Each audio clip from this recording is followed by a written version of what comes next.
E te iwi tēnā koutou, kia ora tātou I tēnei pō. It's Che Wilson here, atu I Waiheke, I roto I tēnei pō, connecting to you through a number of different platforms tonight. Nā reira tēnā koutou, it's part 4 of Puanga. So let's get straight into things, everybody. And there's a few people around here actually videoing me because they're freaking out on all of the technology, so it tells you how old they are. Hoi anō. Let's get straight into the stuff. And what I wanted to cover tonight is just to go back, and I didn't have this ready, but go back to the presentation where I will be covering some backup stuff and then the session for tonight. Okay, da. So this is part 4, and so I've had 4 sessions and a reminder of those sessions. But before I do that, been talking about Puanga over the last over the last month. And as I've been doing that, I've been covering the end of the Māori New Year and then the New Year itself and what it means, what Puanga's importance is for that period. In particular, in part 1, in late May, I talked about the whare that is created in the stars in the evening as the sun sets.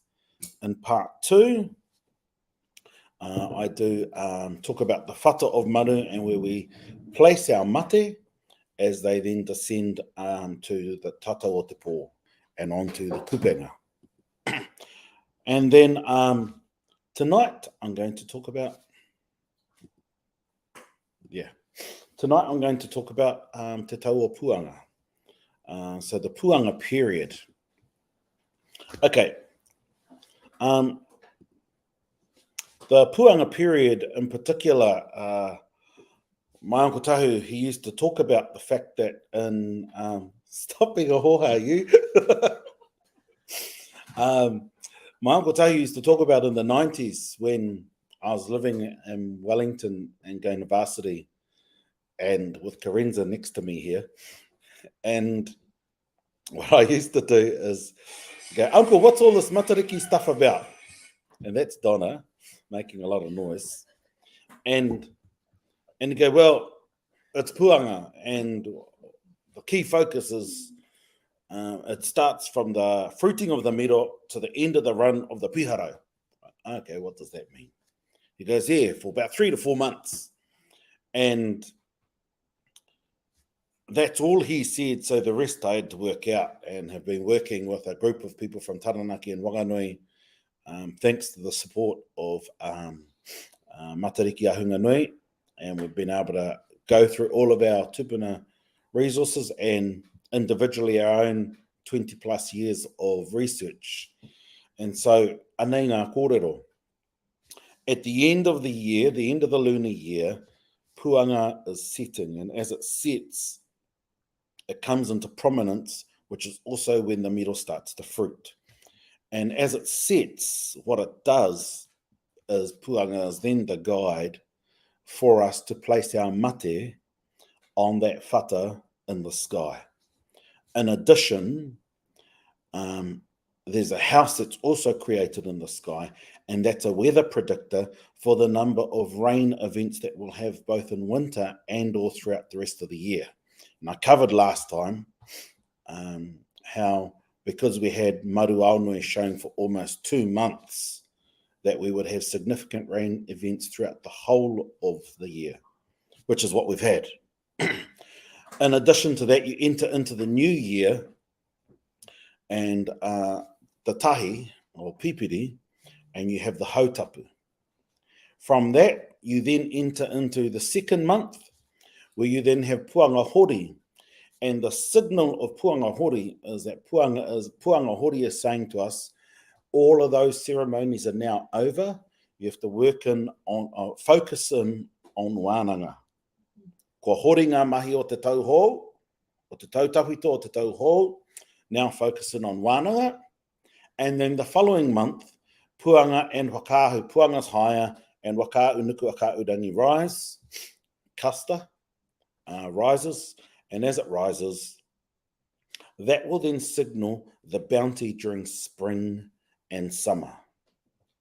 So what that does is that provides all the bounty and gives you a good guide, because after that you then get the return of the kawekawea. Hello, Glennis.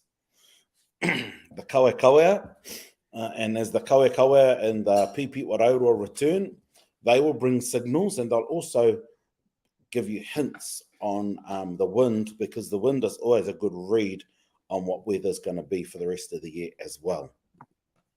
So let's go back to the miro. And so the miro is one of the principal fruit on our native trees, and it's the kai where the kēreru gets fat. And because the kēreru is one of our prominent and sweetest birds, the pua tawhiwhi o tautoru is where tautoru is the perch that rupe, the atua of the kēreru, lands up on the heavens, and puanga is the berry.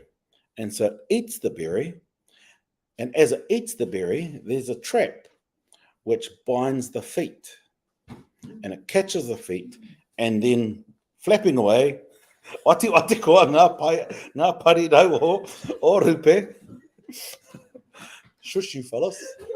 Wati koa ngā parirau o rupe. And what it does is that's the sign of how much bounty you will have during the winter period. And because the kēreru is really important, and it's placed in the goods to preserve, you don't just have kēreru in the winter, but also carrying on. And once the wahine are pregnant, you feed them the puku of the kēreru, because there's a chemical reaction from the puku of the kēreru that helps them with their cravings.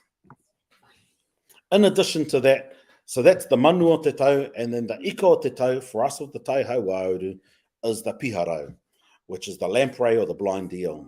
And what that does is the lamprey then is another sign of the bounty of the year. So as Uncle Taui said, puanga is from the fruiting of the miro right through to the end of the run of the piharau. And the end of the run of the piharau happens roughly around the second to third month, where they arrive in the Whanganui River, because they start up in the Waitara and they come right around and end up with us. So kātiake, my mates here are getting a bit too horangi, so I'm going to have to wrap up now. But just a reminder of what you're looking for now. And what you'll see online is a lot of people saying that they can see matariki, which is correct if they've got a good camera. But you can't see it through the naked eye. And it's the naked eye that's the most important bit. Because i ngā wā o tātou tupuna, kukore e kāmera. So look for that, and look for this placement in the sky. And puanga will be rising first, and then the rest will come up, and then you'll see matariki as well, te uiui o matariki, as you're looking east to the rising sun, just before sunrise. And Māori sunrise, okay, not Pākehā sunrise. Pākehā sunrise is when the sun's rising. Māori sunrise is pre-dawn, okay? And then the final thing is that this is what it looks like when it rises over Maunga Ruapehu. So kātiake, kua pōrangi aku oa, I taku taa, nā reira tēnei kāmiti atu ki koutou, I roto I tēnei pō, stay well, stay safe. We'll get back to birds again, I think, next week, nō reira. Stay well. I'm off to Waiakauri this weekend to have a kōrero about puanga. Looking forward to that. Rire au. Pai Māori.